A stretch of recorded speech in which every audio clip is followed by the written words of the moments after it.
right. Well, Happy New Year and welcome to Ideology. Mick Murray here with Drew Stedman in 2024. Hard to believe, Drew. Did you guys have a good break? We did. We intentionally didn't do much, and so had a great time here in Waco. Enjoyed the beautiful weather, and it was great to unwind for a couple of weeks. I've just had a pretty full fall. Mm-hmm. Yeah, same here. We didn't travel, which we normally do, and that made for a good kind of recharge, refreshing time as a family. We're excited about what is coming up in 2024. We're going to jump right in and just announce that we are going to be doing a book study together. So not just Drew and I, a book that we haven't read yet, but inviting in the Ideology community. And we want to talk about that here briefly before we jump into our topic today. So Drew, why don't you tee up the book study we're going to be doing? So the author is James K.A. Smith, and he has been referenced by us many times. And the book title is How Not to Be Secular. And this book is really, in many ways, my understanding, I haven't read it yet, but my understanding is it's a summary of a lot of Charles Taylor's material, and Smith is pulling that in and then also offering some suggestions based upon that. So I think it'll be a great book for us. It's not that long. It's 160 pages. So a lot of the stuff that we have referenced, especially like Taylor's writing or others, is pretty dense, and I've heard this is a great summary, so thanks, Chris Jolly, for the tip. Heard it's a good summary, heard it's accessible, heard it's something that could be good for us. So now neither of us have read it, so that's going to be interesting that we're going to be learning together with everyone else as far as, I don't know yet if are we going to just like agree with everything, and we might critique some thoughts. We'd love to hear, different listeners. If you jump in with us, send in your questions, stuff you like, stuff you don't like. We really do want to view this as a community book study, and I think it's going to be a lot of fun. Mm-hmm. Now, I will say, for those of you who are not able to pick up the book, no shame. We're not going to call you out. I do think these episodes will be just as applicable to you. So if you have joined us in the past where we went through Carl Trueman's book or Nancy Pearcey's, it should feel very similar to that. You're going to get some of the high-level overview. But for others who you want to dive in a bit more, this could be a great intro book to some of the topics that we discuss. And I think it will be just a bit more relevant or fun, if you are able to read with us. Hopefully what we're able to dialogue fits more your own reading, and then we'll do some stuff on social media as well.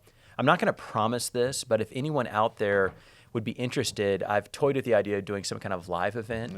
I don't know if that means live in person. I guess if there's enough of you in Waco, we could figure it out somehow, but I don't know if I want you to. We just had some terrible bloopers going into this. This is our third take on today's episode. So maybe not live in the sense you actually get to be in the room with us, but maybe like an Instagram live. I don't know. We'll let the people decide. So email our account. Mick, what is it? ideologypc@gmail.com. If you would be open or interested in doing something live, whether virtual or, dare I say, in person, we will consider that and see if that could work its way in here. We're just trying to do something that is unique and different. And for those who are around last summer, we took some time to take a step back of just what do we do as we are now in season 4. And so this is one of the ideas, new for us, but I think it's going to be a lot of fun, and I'm personally excited about it and excited to learn with all of you. Mm-hmm. And this caters to those who follow this podcast in real time. So this episode will be releasing on January 8th, which means we'll likely pick up the book review starting January 22nd. Mm-hmm. So you've got a couple of weeks to get the book and read the first chapter or two. We haven't nailed down exactly the pace at which we're going to do the book, so follow us on Instagram. And we'll post that there, and we'll talk about this next week as well. With that, let's dive into our first topic of the year, looking at the church. Drew, what are we looking at today? So in many ways, our topic today is teeing up the book that we're going to do. Earlier this season, we introduced the whole season by looking at secularism, and so we offered our own thoughts on that over the course of 4 or 5 episodes. We're going to let James K. Smith guide us through that, via Charles Taylor here in a bit and get their take on it. But I thought what we could do today is take a step back and ask the question, where are we as the church in America? And the reason why I'm wanting to ask this is there are a lot of narratives that are out there of how to understand religious identity, change, and affiliation. And what's problematic, at least from my vantage point, anytime you have data and surveys, you interpret that through some type of narrative framework, and we all do it. And so one group of people might interpret a set of data and they see one clear story, and another group of people can see a different story. And then on top of that, you have different groups that are surveying, and it's really tricky. You know, I could ask a question to you, Mick. I could ask you, are you a born-again Christian? And then I could follow up in a second survey and ask you if you're an evangelical Christian. And I might get very different answers. You know, it's just people are unpredictable, especially on stuff that is more qualitative and not quantitative. And so, you know, it's a complex topic, and there are a lot of people that have offered a variety of different opinions. Now, where I think this is important for us is if we don't understand what's happening on a macro level, and if we don't have maybe some awareness of the drivers behind it, it's very difficult to then chart our path forward. So even as we get into this book about how to not be secular, and you know our broader theme of what does it mean to be a vibrant Christian witness, if we have misdiagnosed what's happening, then there's a chance that we're going to be pursuing solutions that are fixing the wrong problem. And I'm not claiming any answers to this. Really, my goal at the end of this episode would be if we can all have a healthy skepticism the next time a survey comes out and say that I'm not totally sure that that thing I read on social media is the full or right interpretation of religious data in America. That alone is probably worthwhile. I think we're all in danger of some naive assumptions of things that are probably more complicated than they really are. But I do think there might be enough in there that we can at least point to some trends that we could say with confidence, and maybe a few other things that we could hold open and say we just don't know. But all that bears in mind to the broader question of how does the church respond to the rise of secularism in religious change. Mm-hmm. And I think before looking at the data, what seems to be just maybe common understanding of church trends would be general decline, right? Mm-hmm. That especially coming out of COVID, that there has been a mass exodus from the church. So is that bearing out in the data? Yeah, what's challenging with that is what is decline. So there is absolutely a decline in the number of people attending religious services weekly, and there is a decline in the number of people who self-identify as various forms of Christian. So that's, I think, pretty uncontroversial that those two things are there. But what story does that tell? You know, I think there are stories that I've heard where the decline is predominantly evangelicalism, or a lot of it gets into various identity groups and how they perceive the label evangelical. A lot of it is tied to political narratives that go on. And, you know, in all these, there's both truth and complexity, right? And so that's what makes it so tough. So I'll start with what is the most clear-cut and the most obvious. Now, I'm going to highlight a guy named Ryan Burge, who's like he is an academic, but he's also quite popular. He has an account on Twitter, or whatever they call that today. But he also writes for a variety of different organizations. And so he's done a lot of like aggregate. I think he's at Eastern Illinois is where he works. You know, Barna's survey data is pretty popular. There's a guy named Mark Chavez that maybe more in an academic setting writes on stuff. I'm not pulling from his data as much. Going back a little further, actually Baylor's ISR, Institute of Sociology of Religion, I think is top notch. And different guys like Rodney Stark is one of my favorites. I'll cite him here in a little bit. Ed Stetzer, the dean at Talbot, he does a lot on this as well. A guy named Daniel Yang, who was formerly with the Billy Graham Institute at Wheaton.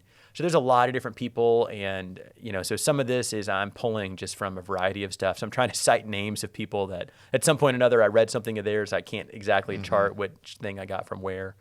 But then Ryan Burge's stuff is maybe a bit more recent, and I always like to figure out like what survey did he take this from. I will give the disclaimer: I have not gone through. I'm not a statistician. I mean, I know enough to be dangerous, but I'm not one. So I typically, when I read somebody post something, I like to go look at least what the data was at one level, or did they get it from a reputable source? And you know, there's some that are reputable, and others that are like an internet survey that you just can't trust at all. But I'm also not a sociologist, and nor do I do these type of surveys myself. I don't have a formal degree in statistics, and that gets into the complex, problematic nature of all of this. It's just really easy to misread things. And let me stop you there for a moment and just comment on a kind of a research methodology that you just talked about. And I think in an age of so much information available to us on the internet,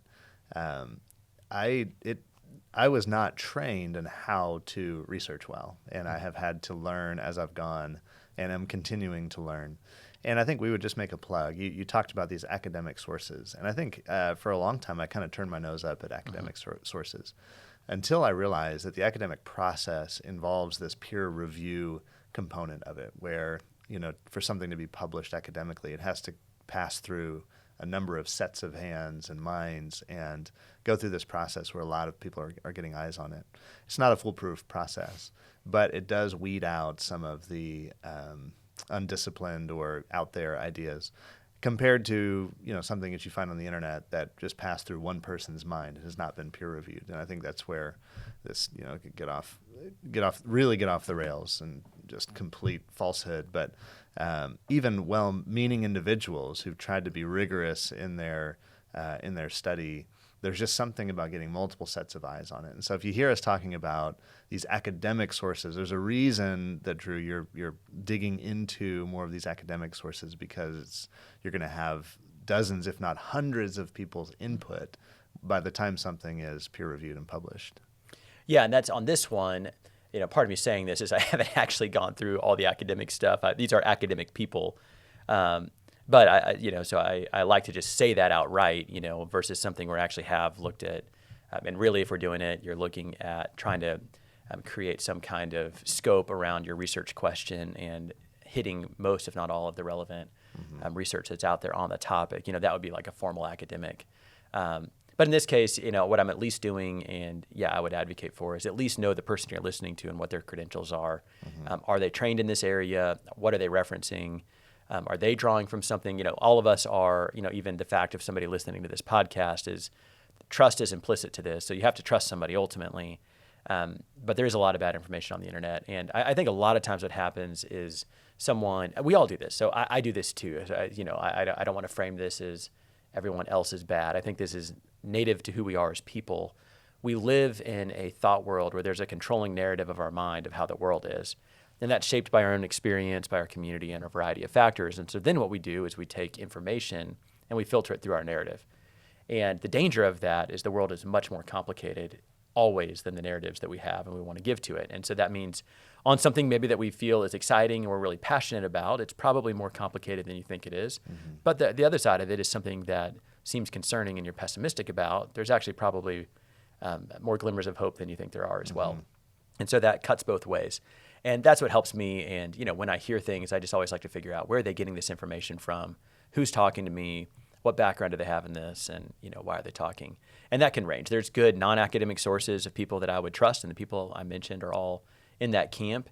They're all academic people. I'm saying my own research for it as far as something that they might write on a blog versus a published article, which they all have as well. But there's that, somebody who I know I can trust from an academic level. They might write something on the internet that's not peer reviewed, but it's somebody that I would, I think is knowledgeable. And then there's stuff where it's fine. It doesn't necessarily mean it's bad. I'm just going to be more skeptical about where they drew that from.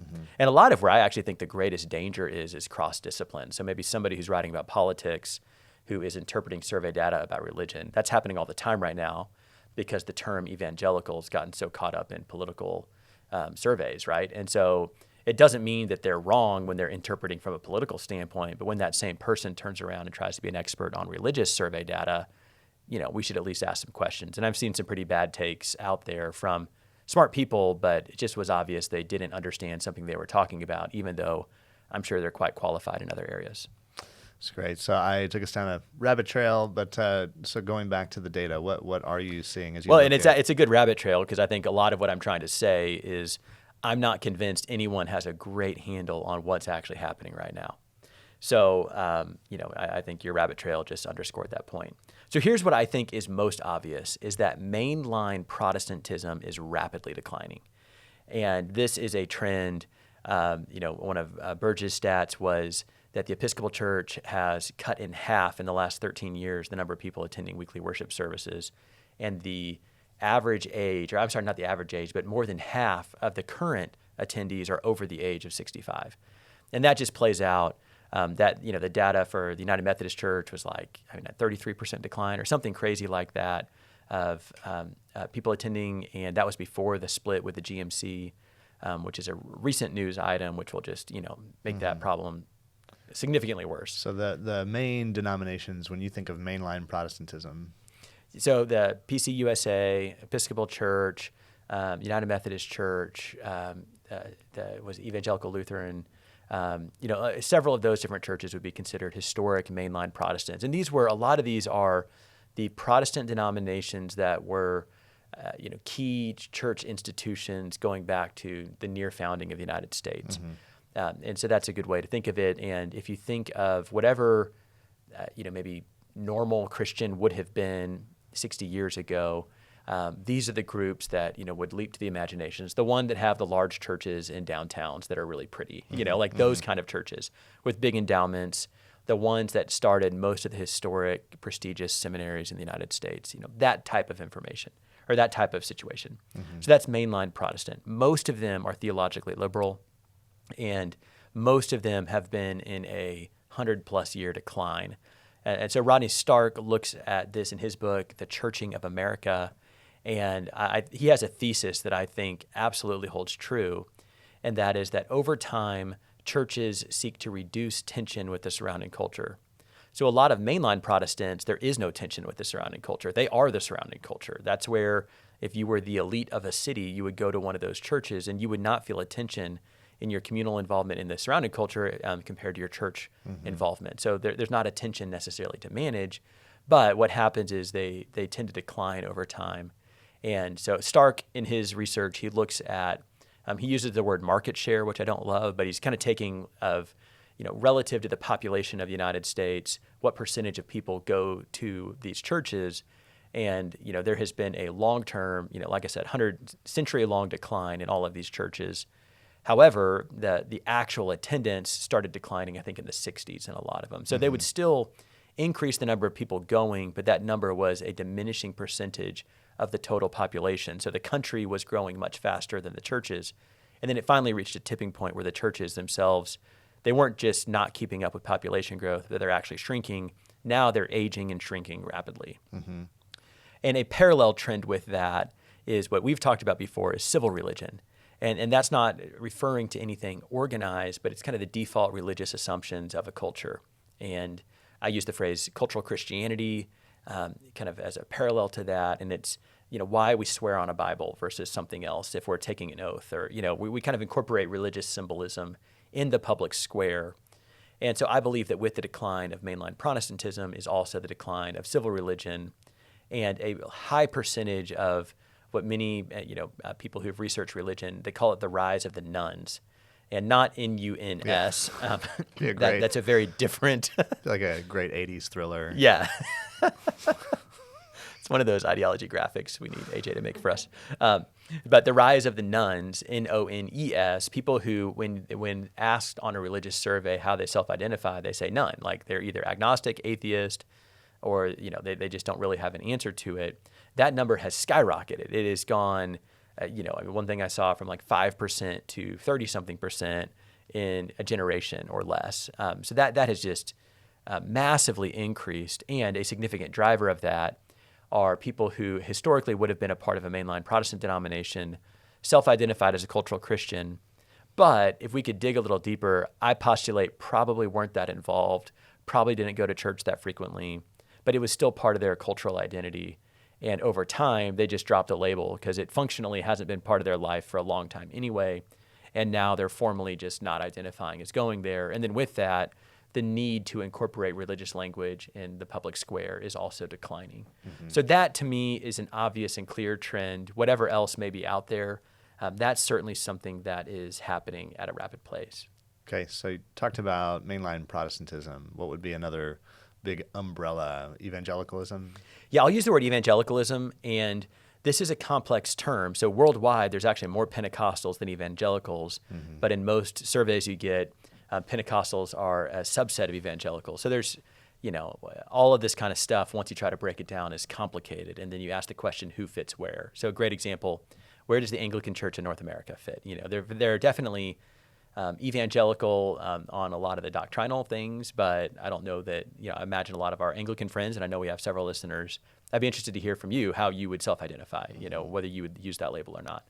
So it is complex because I think there's probably a lot of people out there that are in other denominations but are evangelical in their own personal belief, just like there's many people at an evangelical church. And this is where really a lot of the Barna survey data has identified a lot of people that will claim to be evangelical, but then when they ask them follow-up questions, it's shocking how few of those people actually hold evangelical commitments. So, very complex once you drill into all of it. But the top line is that evangelical identification is pretty steady. And in fact, I saw one thing that the year around the time I was born in the 80s to today, that number is about the same. It peaked, it went up in the 90s and it's declined since then, but there hasn't been a ton of change. So if you think about it from that perspective of evangelicals are about the same as they were in the 80s, that's probably not the narrative that I hear a lot of people saying that view like this rapid collapse. One of Ryan Burge's data that I thought was really interesting was the age cohort. So they kind of went through different people based on when they were born that had the steepest decline in identification of evangelical are the people that were born in the 1940s. Wow. That doesn't fit any of the stories that, we would 70, hear. 70-year-olds. Yeah, they're the ones who are dropping the label, and actually the younger generations, there is a little bit of a decline, but it's like 1 or 2 percentage points. It's way lower than it would have been. Now, that's in the background of younger generations of people are less likely to be religious. So if you could go back in time, people that were born in the 1940s, there's a much higher percentage of them that would claim some type of Christian identification. And, and so that's certainly to be the case versus somebody who's 20. It's way more likely that they are a minority in their age cohort of people claiming any type of religious identification. But the ones that would say they're evangelical haven't declined as much relative to the ones who were born in the 1940s. So just interesting, right? It's a complicated story of what's actually going on behind the scenes here. Another thing that he looks at that I thought was interesting is looking at change in affiliation. And so the two surveys that he's drawing from are the Cooperative Election Survey, or CES, and the second one is the General Social Survey, GSS, and both of those are reputable. So this stat comes from the GSS survey, and it's looking through, I think, 2018. So post-COVID, this might look a little bit different, but it was looking at change in affiliation. And it was something like about 75% or 73% of people born evangelical stay evangelical. And what I found most fascinating is, I think next to Jewish, that was the highest of any religious affiliation. And the percentage of people leaving evangelical relative to becoming evangelical was lesser. So more people by percentage were coming in from every single other religious group, including no religion, by percentage than were leaving evangelical. Now, the problem with that, and if you're wondering why is there still decline, it's because just the overall size of evangelicalism is higher, and so, but still, I found that to be really interesting. So somebody born with no religion was more likely to become evangelical than somebody who was evangelical was likely to go to somebody born no religion. So it just, it's a complex story of what's really going on. So is there a long-term decline? Certainly in the last 20 years. And I would imagine that once there's new survey data out post-COVID, we'll probably see an even stronger dip. So I'm not banking on the fact that there's not one, but I also think, as I've looked at a lot of different stuff, going back to the 50s, the percentage of people that are evangelical has been pretty consistent around 25%. And I haven't seen anything that makes me think that's going to be a rapid change from what's already there. So if you self-identify as evangelical, about the same amount of people who've left the faith, left your expression of the faith, have also joined your expression. Yeah, percentage. So we got to go with percentage because raw numbers might be different, But I think it was like somebody who grew up mainline Protestant, 14% of them become evangelical, and it's something like 8% of evangelical become mainline Protestant. And now there's just a lot more at this point, probably. Well, actually, I don't know on the mainline Protestant ones. That would be interesting to see the raw data.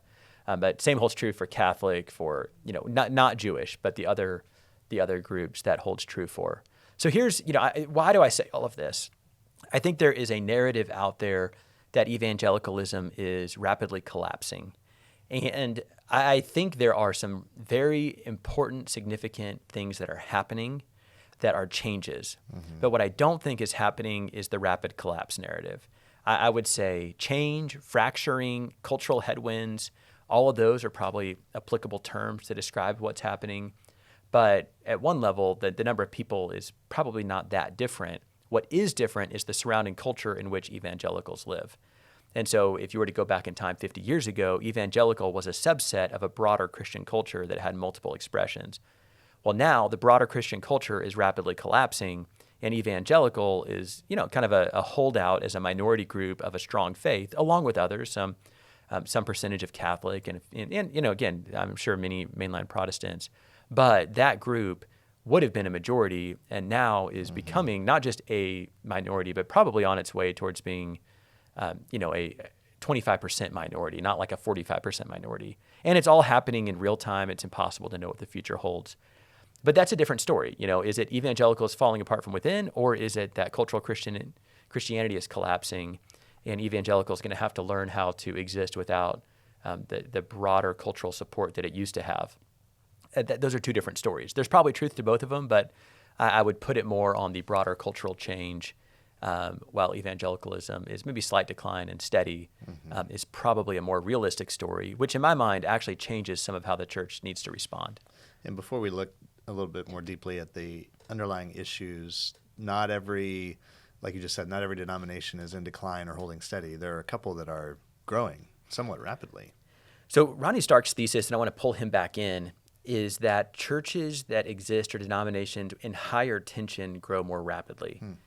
And so, going back to those mainline Protestants for whom there was very little tension historically, the Baptists and Methodists, they were the OG evangelicals. They were the original, and they grew really rapidly in, like that late 1700s through the 1800s. I mean, those groups were like wildfire. Methodists in particular, early American Methodism was crazy in its growth rate. But what happens is they eventually get to a certain point where they want to fit in with the rest of the culture, so they reduce tension.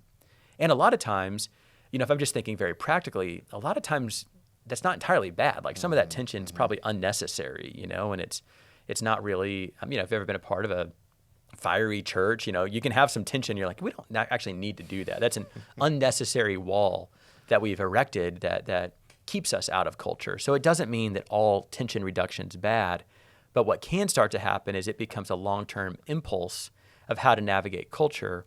And so what Stark charts is that you have these groups that take off, that grow rapidly, but then over time, they become a victim of their own success, and they want to start reducing tension with the surrounding culture.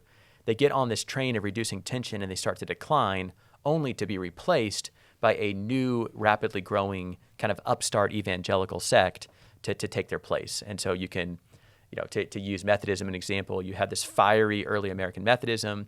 It probably peaked around 1850. Compromise starts to set in. Then you have the holiness movement that takes off around that same time and spurs multiple different denominations. And then that turns into the Pentecostal movement, which turns into the charismatic and the third wave Pentecostal movement. In each one of these, you can maybe find some elements of this story. So if you look at today, kind of pulling that back into your question, the churches that are growing rapidly are the Assemblies of God, which is the largest Pentecostal denomination, the Presbyterian Church of America, which is a conservative Reformed denomination, and then non-denominational, and then plus Pentecostals of all stripes. So that's where the church is growing. Where it's rapidly declining is mainline Protestants, Episcopal, United Methodist, PCUSA, groups like that. I saw some British data that was even more interesting to me because these are people I know a little bit better. Vineyard Church, New Frontiers, Elim Pentecostal, like those guys are all growing at like 5%, but the more established traditional churches are in a state of decline. And, that holds true. So I haven't done like some massive latitudinal, survey on this, but everything I've seen supports what Stark's thesis is. And that is that confessional groups tend to do fine and they tend to grow. But as a whole, there's cultural change taking place around us in which those confessional groups, they used to live in tension in society, but the tension wasn't necessarily between very basic Christian identity and non-Christian identity. It might have been how that Christian identity is expressed. Like you just go back and think, 150 years ago, intense debates on infant baptism, and that was like the thing, right? And today, it's like, do you love Jesus? Is the Bible real? Is God real? Our debates are different because we're living in a different cultural era to where that broader Christian framework has collapsed rapidly around us, but the confessional, kind of more vibrant confessional groups have actually held their own through that collapse. As a general principle, it's just they're going to have to learn how to exist in a new and strange world. So maybe to summarize what you've said so far, and then we'll kind of round out with looking at some of the issues behind the scenes here. That narrative around the imminent collapse of the church in the West is overblown and actually needs more nuance. That there are some denominations that have declined, certainly. There are some that are holding steady, but there are some that are actually growing and thriving in today's climate. And some of that comes down to, and these are meta themes that wouldn't apply universally across the board, but some of that comes down to the amount of kind of cultural tension that maybe some denominations have alleviated and capitulated to broader culture, and some have tried to maintain a gospel witness in the increasingly secularized culture around them. And ironically, or I guess biblically it's not ironic, but maybe contrary to popular belief, that the denominations maintaining that gospel tension are actually the ones that are attractive in one sense, providing an alternative to secular culture, which we've seen the secular experiment failing on so many levels. So why don't you take us into maybe some of the issues under the surface here and where this would intersect with our lives practically? Yeah, so let me start off. Where does it intersect practically? When you talk about survey data, numbers represent people, and that still tells a really dynamic story. And to take my thing from earlier, if the evangelical retention rate is 73%, to put that in real terms, what that means is if you are average, 1 out of every 4 of your close college friends that were walking with God with you are no longer walking with God today. There's no way that doesn't affect you in a deeply personal way. And I think that's part of it, is understanding what's going on around us. There is a difference between the way that impacts me on an emotional, personal level, and then what story does the overall picture tell me, and being able to, I don't want to say disassociate those two because they go together, but distinguish what's what in that. Or, maybe say it another way. If you grew up in a family of 4 people, then statistically, it is likely that 1 of the 4 is no longer identifying either as a Christian or at least an evangelical Christian. So that's, that's a sobering thing. And now the balance to that is if, somebody grew up in a non-Christian household, 1 out of every, I don't know what this would be like, maybe 1 out of every 7 would have become evangelical in that same amount of time. So there's people coming in just as there's people leaving.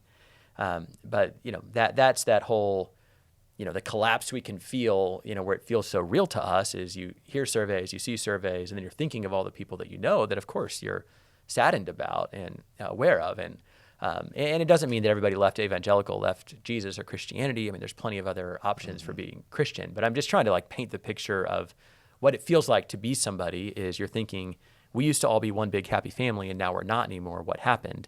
That's actually a very healthy question to ask. And there's a lot of different ways of answering it. But my plea throughout this episode is don't collapse it into some simplistic, naive narrative. Recognize that it's a multi-layered, nuanced story, that there's a lot of different factors to it. And we need to be careful that we don't just blindly kind of accept this is what's happening, because that's where, as you said, Mick, we start applying the wrong answers to the question. So I would say there are kind of maybe 3 big changes that are taking place. And this is my interpretation. So if everyone else gets a narrative, I'll get one. First is the decline of mainline Protestantism. That's what is collapsing, and cultural Christianity, or Christianity as the civil religion of the United States, that is what I think we can say with confidence is collapsing rapidly around us. And I don't see any sign anywhere of that changing, barring something crazy. The second thing that is changing, and I think corresponds at one level, is the decline in the public perception of evangelical and Pentecostal charismatic. And so what's not changing is that necessarily the statistical number of people who are evangelical in their beliefs, but the way that that's perceived in the surrounding culture, that is changing in a significant way. So for me to identify as an evangelical is very different in the year 2024 than it was in the year 2000, as far as what I can expect at a cultural level in broader society. As we mentioned before, that's going to vary greatly whether or not I live in Alabama versus if I live in New York City. So there are places where that hasn't changed at all, but on a kind of macro level in the United States, that perception has changed. Now, the third thing I'll say as well that I think is changing is the fracturing of what actually is evangelical. And I don't know that it's ever been one monolithic group, but I see out of the social shock of maybe the last, 5-6 years, I see there being a lot of fracturing. And as far as I can tell, this is anecdotal, but working with a lot of churches from a variety of different traditions, what I hear consistently is this fracturing is not taking place at a denominational level, but it's actually at the church level. So most churches are having this happen internally. And so fracturing within evangelicalism is a very real thing. And I think some of it is disagreement on how should the church act or respond to a changing social landscape. Mm-hmm. So I've already hit the first one, decline of mainline Protestantism. The second one, the public perception of evangelical, what's changing there? And I think there's three things. I think first, it's what I've said is the changing culture, and this is the dissonance between what an evangelical Pentecostal might believe and what the surrounding culture believes. And that's why we spend a lot of time diagnosing secularism as a religion, because it's helpful to see the tenets, to see the moral system, to see all the different facets that go into that belief system. And you can see right away how there's going to be lots of points of controversy with somebody who holds an evangelical belief. And so, what you really have here is a difficult interreligious dialogue that's not going great. So that's one driving thing. And I am about to say something that's probably controversial, but I continue to believe that that's the most powerful shaping force. And I don't want to minimize the next two things I'm going to say, because I think those are also important. But I do think it's the most powerful shaping force is the fact that, many of the stuff that, the scandals or political stuff that I'm going to talk about here in a second that are impacting this, they fit within a broader cultural change. And so I think it gives it new weight. And I don't even know that the new weight is bad. I think some of those things probably need to be addressed, and maybe the changing culture is shining a spotlight on it in a way that God is using to force the church to address it. So I'm not even framing it entirely as a bad thing per se, but I'm saying it is what it is, and I think it's a driving factor. But I've already given you my second ones, second and third. All the different abuse scandals, I think, is another one. And, we're in what I think is a important reckoning on the one hand of just looking at where has church or other institutions, where have we tolerated or permitted, all kinds of terrible things, and especially with sexual abuse, but other areas as well. So that's happening in the background, and in an interconnected world, more of that is at the forefront of people's minds. And then the third one is the political shifts and the politicalization of religious terminology. And I think a lot of the public perception, people didn't really care too much until recent election cycles, where evangelical became a voting bloc rather than a confessional group. There's a great church historian, a guy named Thomas Kidd, who used to be at Baylor and is now at Midwest Baptist, I can't remember the seminary in Kansas City. And he has a book asking the question, what is an evangelical? And the most typical answer is from David Bebbington, who's a historian, and he was also at Baylor for a while. And he has what's called Bebbington's quadrilateral, which is biblicism, crucicentrism, conversionism, and activism. So in other words, the Bible is the authority, a heavy emphasis on the atoning work of Jesus, the call for people to be saved and to come to Christ, and then the belief that the church should be active in the world. That's what makes somebody an evangelical.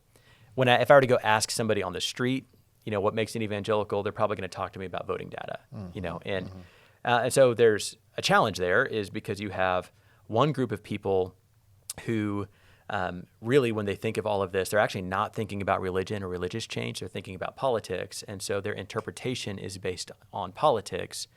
But then you have those of us for whom this is an accurate religious self-identification. And I'm not thinking about politics at all when I think about what it means to be evangelical. And so, that's driving perception, and in a lot of ways, even a lot of the stuff that's being written is being written from a political standpoint, not being written from a religious standpoint. It doesn't invalidate, I mean, some of it's bad, but it doesn't necessarily invalidate that as a line of inquiry. But the flip side of that is, for those of us interested at it from a religious belief standpoint, we got to be careful what we're reading, because I need to know kind of what somebody's vantage point is, because that's going to really affect the way that they research it, the labels that they use. Like, the reason I say that as an example is I doubt very many of the political articles that are written on evangelical, most of them aren't considering Bebbington's Quadrilateral.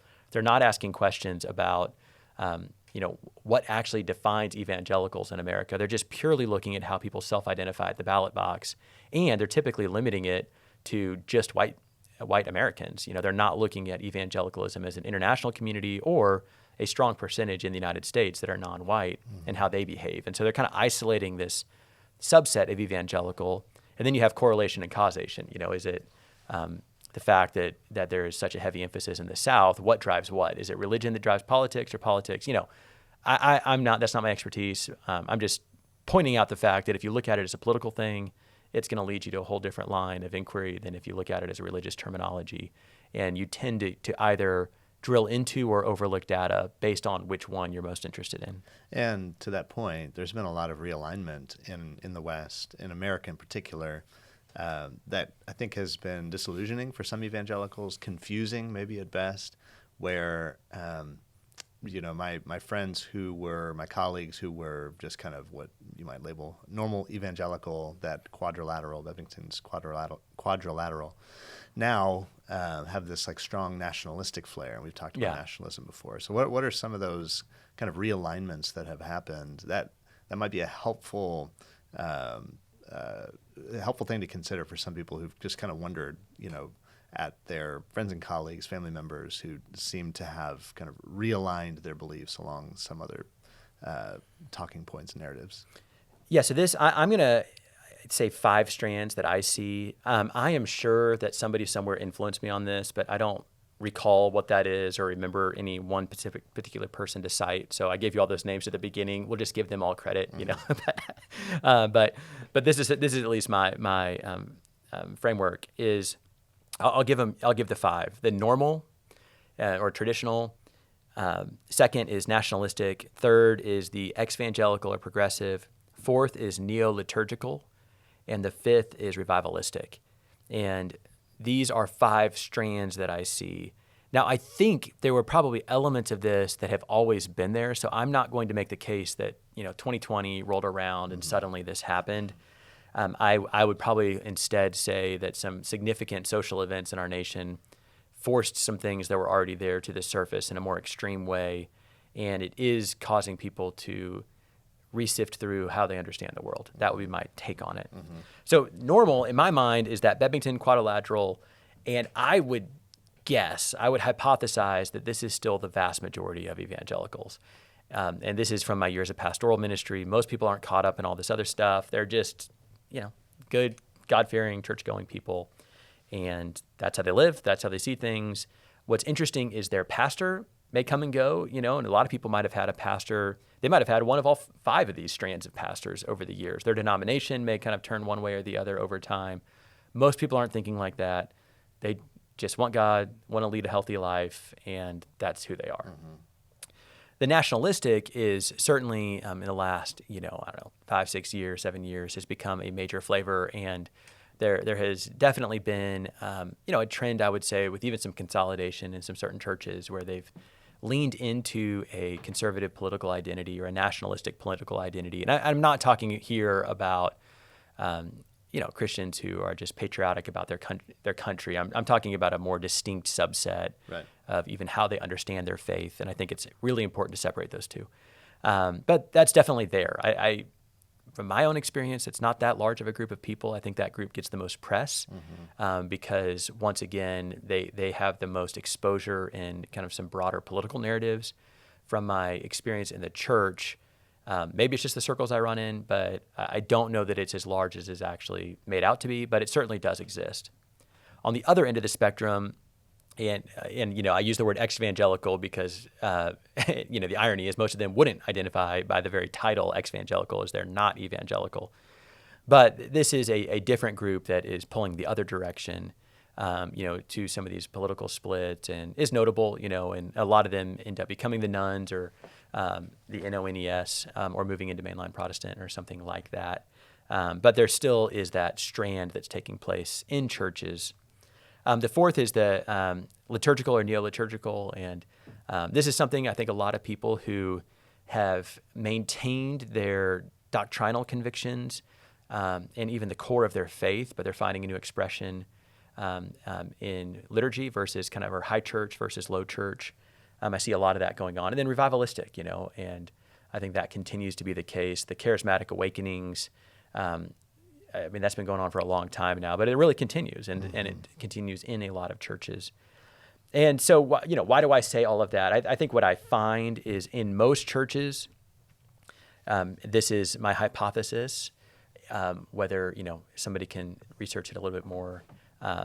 But my hypothesis is that 7 to 10 years ago, all these people were together in one church. And what I think has happened in most churches, at least that I know of, over the last 10 years, there has been an internal fracturing that's also taken place. And so, tying this all in together, what is it when we talk about things changing, what's actually changing?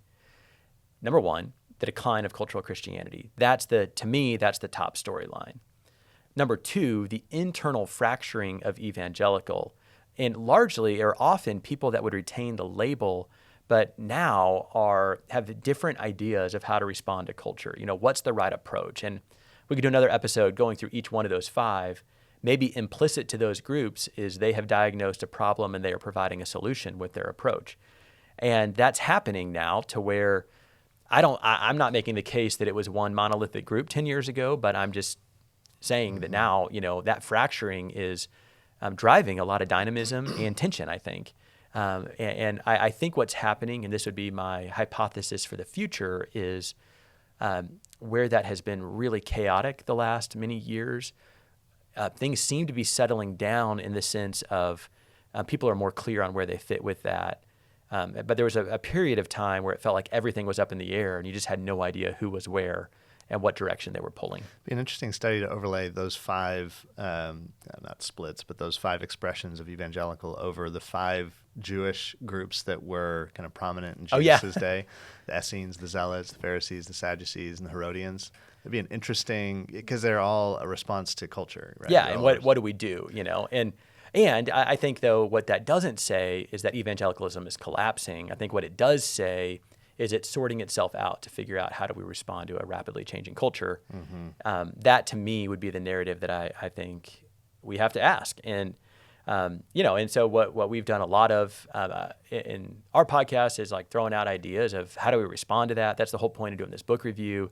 I find it to be an intellectually interesting question, but more so a spiritually important question of how, at this time in history, how do we live faithfully under the authority of Christ, standing on Scripture as the church, the people of God, in this cultural moment and hour?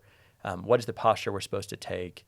How do we respond? And what I'm grateful for, and this is, I'll end on a message of hope as we kick off the new year, is I see a lot more strength and resiliency in Christians. I see a lot more awareness where I think so many of us, myself included, were just caught off guard by cultural trends. And I've referenced Malcolm Gladwell before, who talks about these tipping points where these are all trends that have been going on forever. So I think it's a total misnomer to think they just came out of nowhere. But I do think we've hit some tipping points where suddenly it feels like everything's changing overnight.